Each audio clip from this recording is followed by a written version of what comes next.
present day Luffy may be one of One Piece's top powerhouses who is capable of overthrowing Yonkos and going toe-to-toe with Admirals, but if we go back in time then we'll know that this wasn't always the case. Over the course of One Piece, Luffy has experienced difficulty and possible defeat with every step that him and his crew have taken, and on some occasions he has even encountered obstacles that he was simply unable to overcome, including opponents that he was unable to beat and fights that he was unable to avoid losing. In this video, I want to focus on just how many fights Luffy has lost on his journey to the throne of Pirate King, which opponents were able to defeat him and how were they able to do it. Before we get fully into the video though, I should point out that there can often be a very fine line between Luffy losing a fight and him being in a losing situation within a fight. For example, Luffy versus Arlong is a fight pretty much everyone would agree that Luffy had won without much issue, and yet the confrontation near enough begins with Luffy becoming trapped in the ground and thrown underwater by Arlong. The next few chapters are spent trying to keep Luffy alive long enough in order to free him. If you treat this in isolation, then Arlong clearly wins. However, because Luffy recovers and manages to beat Arlong not too long after this, it ends up being treated as one single fight. If you compare this situation to Luffy's battle against Crocodile, which everyone agrees that Luffy lost multiple times before ultimately overcoming the Desert Warlord, then the only difference is the length of time between Luffy's defeat and his eventual victory. There were also some situations where Luffy had run away from a fight that he clearly was going to lose, with the best example of this being his confrontation with Big Mom in Wano shortly after he had begun learning how to use Ryo. For this video, I won't count situations like this as losses, as you can't really consider Luffy to have lost a fight that he hasn't properly taken a part in. With all of this out of the way, let's start with the very first loss of Luffy's career. Luffy's first defeat in the manga comes at the hands of the mountain bandit Higuma and his gang. After growing furious at Higuma for the way that he treated Shanks previously, Luffy attempted to confront the man and his crew while the redhead pirates were away from Fuchsia Village. And as you would expect from an uncoordinated 7-year-old child, Luffy proved no match against a group of fully grown adults who were indifferent to the concept of beating up a child. Also, just on the off chance that someone points this out, you could equally consider Luffy's first losses to have been during his fights against the boxing monkeys on Dawn Island as a part of Garp's intense marine training regime. Moving on to possibly the least important of all of Luffy's losses were from his childhood fights against Ace and Sabo. Each day, the three of them had fought each other over 50 times as a form of training, with 100 total fights each day per person. Luffy rather predictably lost all 100 fights, and while we don't know exactly how long they were fighting like this for, before Sabo was apparently killed, this would likely have resulted in thousands of losses for Luffy. And this is without including the following 7 years that he had spent training with Ace alone. Again, we don't know how often Luffy had fought with Ace, but we do know that Luffy never won a single fight against him, something that he had confirmed to the Straw Hats back when they had met Ace during the Alabasta arc. Following Luffy's entrance into the world of piracy at the age of 17, he found himself facing numerous strong opponents, even within what is considered to be the weakest sea in the East Blue. Despite this, and despite all of the difficulties that he had come up against, the only time in which Luffy would be considered to have been defeated in the East Blue would be right at the end of the East Blue saga in Logtown. While trying to escape from the attacking Marines, Luffy found himself confronted by Marine Captain Smoker the White Hunter. At this point in his career, Luffy was completely unprepared to face off against a Logia Devil Fruit user, something which was clearly shown with just how quick he was overpowered and captured, with all of his attacks failing to hit his opponent, and with Smoker's Sea Stone Baton preventing Luffy from using his powers. It was only the timely intervention of Luffy's father Dragon that had stopped Luffy's dreams of becoming a Pirate King from ending there and then. Following this, Luffy would enter into the Grand Line, where it wouldn't take him long to discover the power level of the pirates who call this sea their home. After promising Princess Vivi that they will help to reclaim Alabasta, it wasn't long before Luffy had encountered the Desert Sovereign and hopeful ruler of Alabasta himself, Sir Crocodile. Much like his fight against Smoker, Luffy was completely ineffective in combating against a Logia Devil Fruit user, with Crocodile openly mocking Luffy by stating that it would only take 3 minutes for him to be defeated. While Luffy did manage to land some attacks, none of them were capable of harming the Warlord, and Luffy ended the battle impaled on Crocodile's hook before being thrown into a body of quicksand to be buried alive. The only thing that Luffy had gained from this encounter was the vital knowledge of Crocodile's greatest weakness, which is water, and it's this weakness which would form the basis of Luffy's plan going into his rematch, where we see the emergence of one of Luffy's rarest forms, Water Luffy. If you would like to learn more about this form, then I do have a video on the channel where I go through and rank each and every form that Luffy has ever shown us throughout the series, so I highly recommend that you check that video out. But yes, by starting the fight with an entire barrel of water on his back and then continuing it with that entire barrel's worth of water inside of him, Luffy had hoped to counteract the dehydrating effects of Crocodile's abilities and finally get the better of his opponent. Unfortunately, this wasn't quite how things had panned out, and the destructive power of Crocodile's Devil Fruit had managed to hold Luffy off long enough for Crocodile to lay his hands on him, and once that had happened, it was game over for Luffy as he was thrown from the palace walls with all of the moisture sucked out of his body. It was only after some extreme good luck that Luffy was able to survive this encounter and thus return for a third and final fight against Crocodile, which as we all know he ended up winning. Luffy's next loss came at the hands of an admiral of the Marines. This was Admiral Aokiji. While the Straw Hats initially were unaware of just how strong a Marine admiral was, they soon got the chance to experience it as Aokiji swiftly and easily began to dispatch any member of the crew who stood in between him and Robin. Both Sanji and Zoro quickly learned the futility of attacking a Marine admiral, as each blow had only caused themselves to become more and more frozen due to not knowing anything about the concept of hockey. Luffy took it upon himself to face off against the admiral one-on-one, allowing his crew to escape unharmed. Unsurprisingly, Aokiji was not an opponent that Luffy was capable of facing off against at this point in the story, and thus he quickly ended up being frozen solid. It was only Aokiji's kindness and goodwill towards Luffy's grandfather which had made him spare Luffy's life. It wouldn't be long, however, before Luffy would find himself once again taken down at the hands of a government agent, though this time he was unable to prevent them from taking Robin away from the crew. When the Straw Hats finally uncovered the truth behind the plot to take the mayor of Water 7 Iceberg's life, as well as the mystery behind who had taken Robin, they immediately set off to retrieve their newest crew member. Unfortunately for them, the enemies that they were to face were one of the world government's most secretive and dangerous agencies, CP9. With their mastery of the Rokushiki techniques, the CP9 agents easily overwhelmed the Straw Hat crew, with neither Luffy or Zoro even being able to deal any damage against their opponents. While this alone would have been enough of a defeat, then Rob Lucci enters into the scene with his Zoan form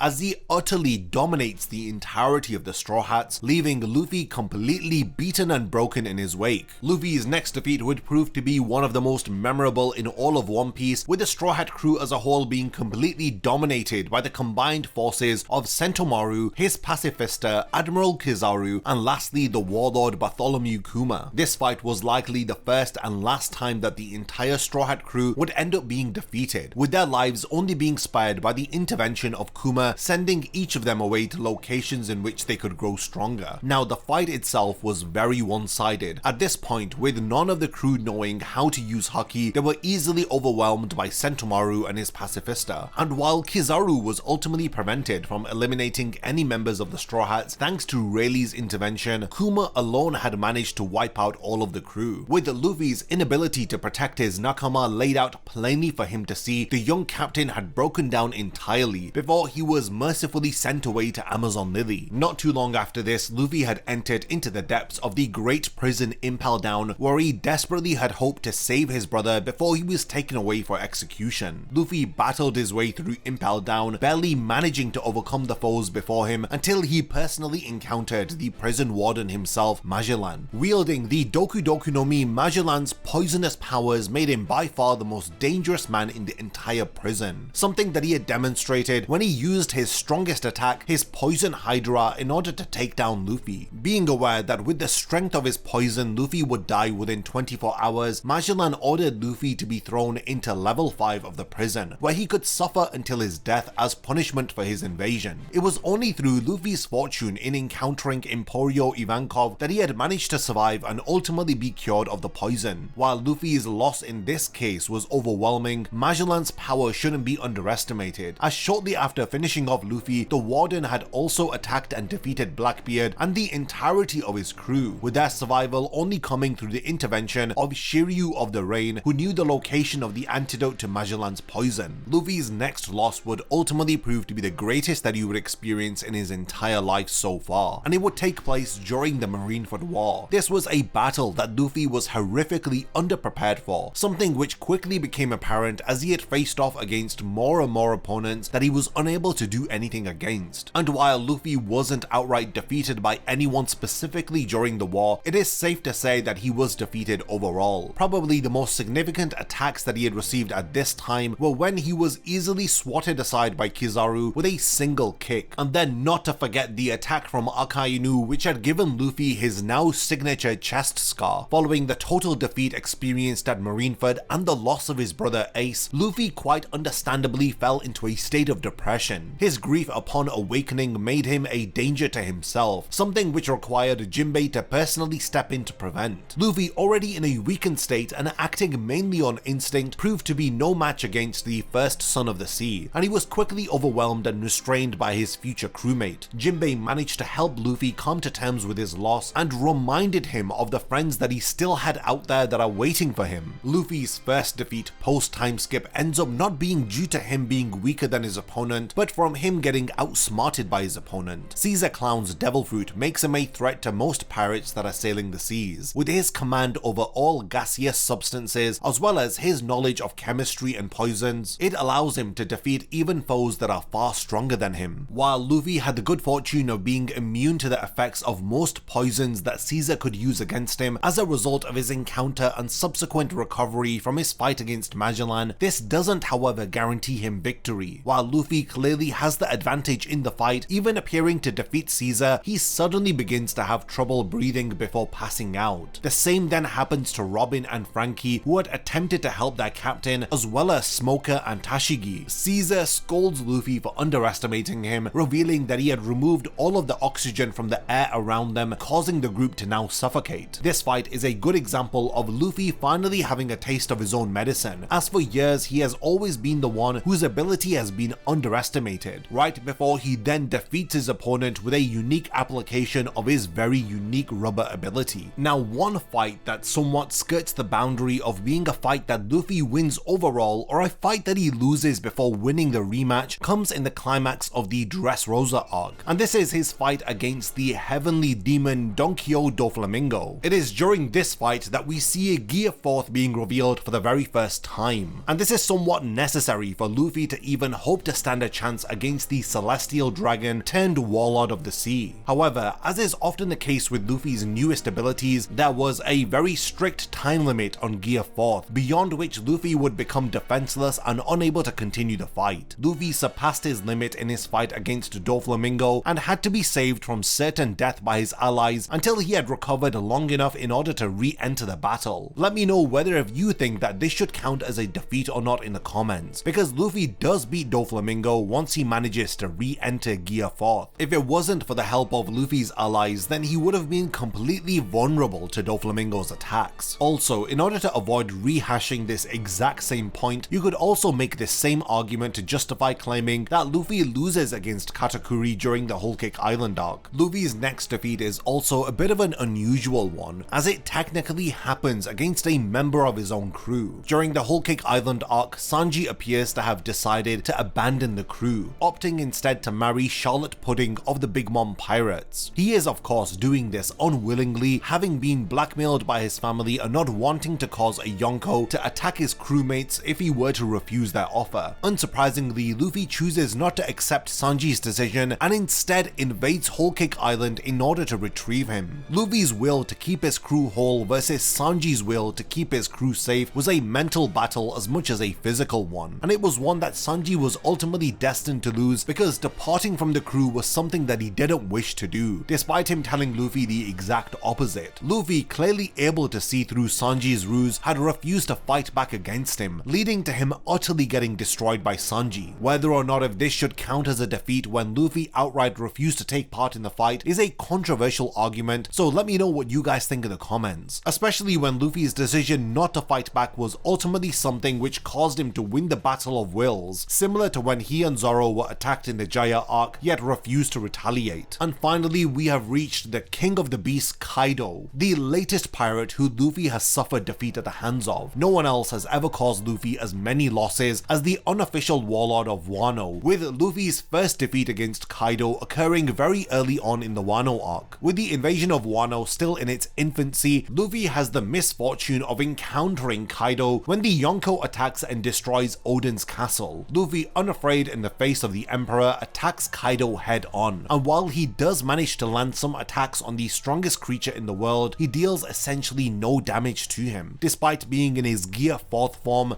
Luffy's durability proves to be no match against the might of Kaido, who in a single blow manages to knock Luffy out cold. This is without question the most outclassed that Luffy has been since his confrontations against the Admirals pre-time skip, though even then Luffy was never completely defeated with just a single attack. This would act as learning experience for Luffy, resulting in him entering one of his biggest training arcs since the time skip, as he enters Udon prison and goes on to not only boost his endurance through constantly wearing Sea Stone, but also to learn the secrets of advanced armament haki with Ryo. This increase in strength would allow Luffy to reach a state where he could finally damage Kaido, something that he had displayed quite convincingly during the rooftop battle at Onigashima. Once everyone else had split off to carry out their own fights, Luffy finally had the chance to take his revenge against the Yonko, something that he once again had failed to do. While we don't actually see the ending of this fight or how Luffy ends up being defeated, we do see a yet again unconscious Luffy being held up by the neck by Kaido, before being thrown from Onigashima into the sea below. It was only good luck which had allowed Luffy to survive this defeat, as the Heart Pirate submarine had managed to spot Luffy before he was condemned to a watery grave. This had allowed Luffy to recover once more in order to face off against Kaido for a third time. Luffy's third and final defeat against Kaido, as well as his most recent defeat as of recording this video, had come as a result of some interference from the apparent lead of CP0 within Wano, as both Luffy and Kaido had geared up for an epic final blow against each other, with both pirates putting everything on the line with one more ultimate attack. Luffy had found himself distracted at the vital moment, causing him to take Kaido's attack head on. Just like with Oden 20 years previously, Kaido found his victory handed to him by a third party, and just like 20 years ago, Kaido immediately tries to kill the interferer for robbing him of the legendary battle that he had been dreaming of. Of course, this supposed victory was short-lived, as in being the first and only person to succeed in killing Luffy, he inadvertently succeeded in awakening one of the most powerful devil fruits of all time, which would ultimately prove to be Kaido's downfall. Honestly, going back and looking at the story, it is insane to think how many times that Luffy was defeated. If there are any instances of Luffy being defeated that I've forgotten to mention within this video, then definitely let me know by leaving a comment under this video. I'd also be interested to know if any of the defeats that I've mentioned within this video are not actual defeats in your opinion. More importantly, give me your thoughts on how many more defeats do you think that Luffy will experience in the remainder of the story, especially now that he has access to a completely broken power like Gear 5th.